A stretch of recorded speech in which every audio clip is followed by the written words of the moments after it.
LEC tier list of all the champions. Or all the teams, we should say. Let's get into it. We're gonna do this. This is gonna be 1 through 10, but we are gonna be tiering them as well as ranking them 1 through 10. You know where to start, right? Any LEC tier list in the last 2 years, F tier.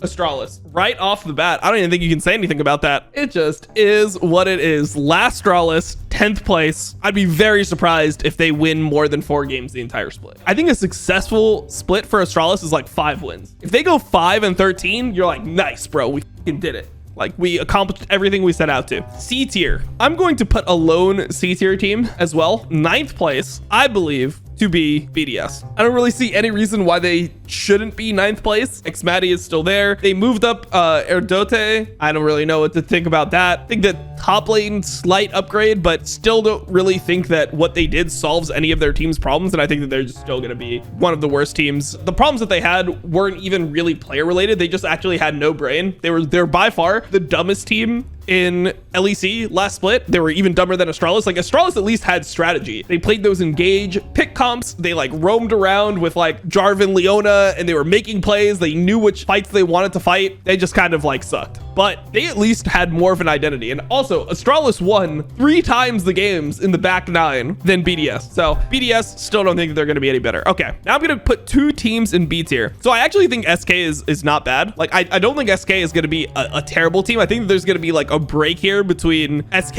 and BDS. So like BDS and Astralis, I think will like both have 5 wins max, maybe 6 wins. Like, I think they're just going to be bottom tier teams. And then I think SK can be like around the middle of the pack. I just don't think they have the player strength to compete with the higher tier. Yeah, the other team that I'm going to be putting in B tier here might come as a surprise. Misfits.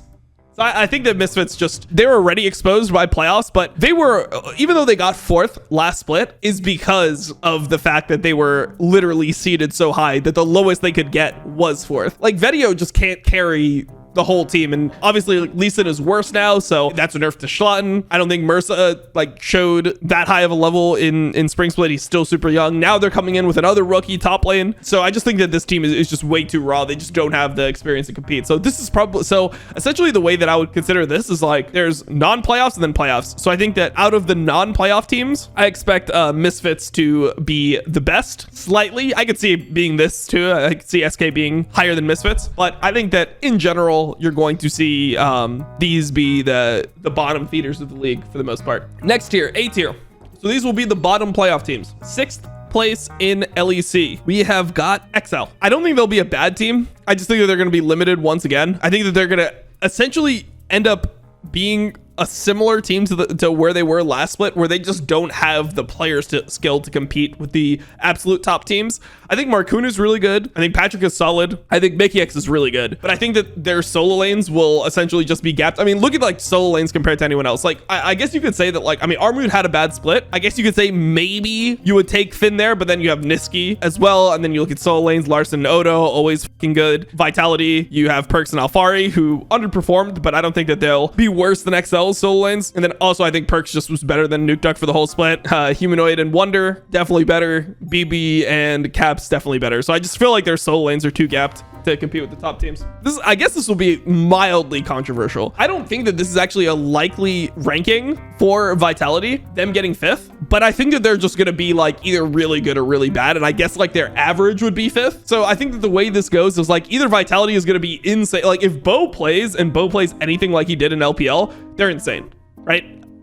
They're just top 2. Going to Worlds, maybe even higher than that. Maybe they could win the split. Maybe Bo could be good enough to win the split. Or they're going to have no synergy with their junglers. Doesn't matter if it's Haru or Bo. They're going to have no synergy with their Korean junglers, or they're just going to fucking run it down. There's still going to be all the problems you saw with like Alfari being disconnected from the rest of his team, and they'll just end up being like rough overall. Yeah, I'm not sure if 5th is going to be like their actual ranking. I feel like it's probably going to be like a top 3 or a 6th. I'll give them 5th because I feel like that's where they average out. Maybe they can still have a bad split and be better than XL, similarly to how they did before. All right, and then the last team in A tier, moving up 3 spots, I think is going to be mad. Now, everyone says that I'm a delusional Niski supporter, but I think that Niski has always been very fucking solid to one of the best Like, that's just been the standard that Niski has played at. People said when he came into Fnatic, oh, they're not going to be that much better. Like, they're going to lose to G2 all the time. He just had a better season than Caps last year. I think Niski is actually going to make this team so much better because they need a mid laner that actually knows what he wants to do. And when you think about how Niski played, Niski was very similar to how Humanoid functioned within Mad Lions. Like, Niski's Rise, Niski's TF. I mean, Niski's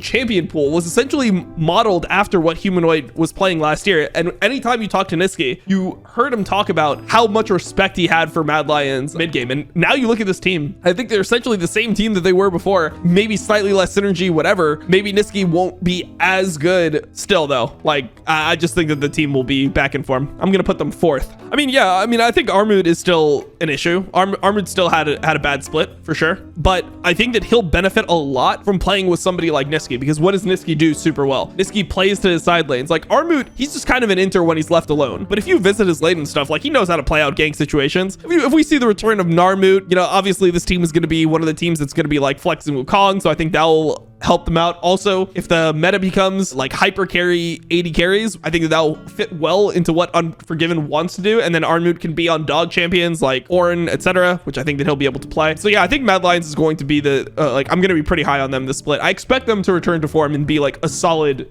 good team. All right, next, 3rd. What can I say about this, boys? What can I say about Rogue? Dude, I like Rogue. They have people that I want to see succeed, but I just can't fucking believe in them. Even though they could just be better than Fnatic and G2, and when you look at their roster, they probably should win a split at some point. I just have zero faith, dude. I have zero faith in this team. I think they'll go to Worlds same way they did last year. I think they'll look really good in regular season again. If this was regular season tier list, I'd probably go something like this, but it's not, right? I will have Rogue 3rd. Rogue will never win. I think that they could win. Like, there's definitely going to be a split where Rogue's going to win. It might not be this year. It might not be next year. It might not be the year after that. They're going to win a split with probably Larson. Like, I think Larson will eventually win a split. But what it's going to need to take is it's going to need to take one of those rosters that is like so much better than the rest of the teams. Something like C9 in like 2020 spring, where it doesn't matter if they don't have the mental aspects that you want to become a champion. You can just win by not actually having close competition. And then, yeah, I guess this will be controversial. I mean, I'm considered a G2 hater at this point, even though G2 is probably my favorite team, but I'm going to have G2 2nd and Fnatic 1st. And this is just going to be, for me, when I look at Fnatic, it's not really that I think that G2 is bad in any way. I think that G2 still could have like insane performance from Caps and Yankos. But when I look at Fnatic and I think about how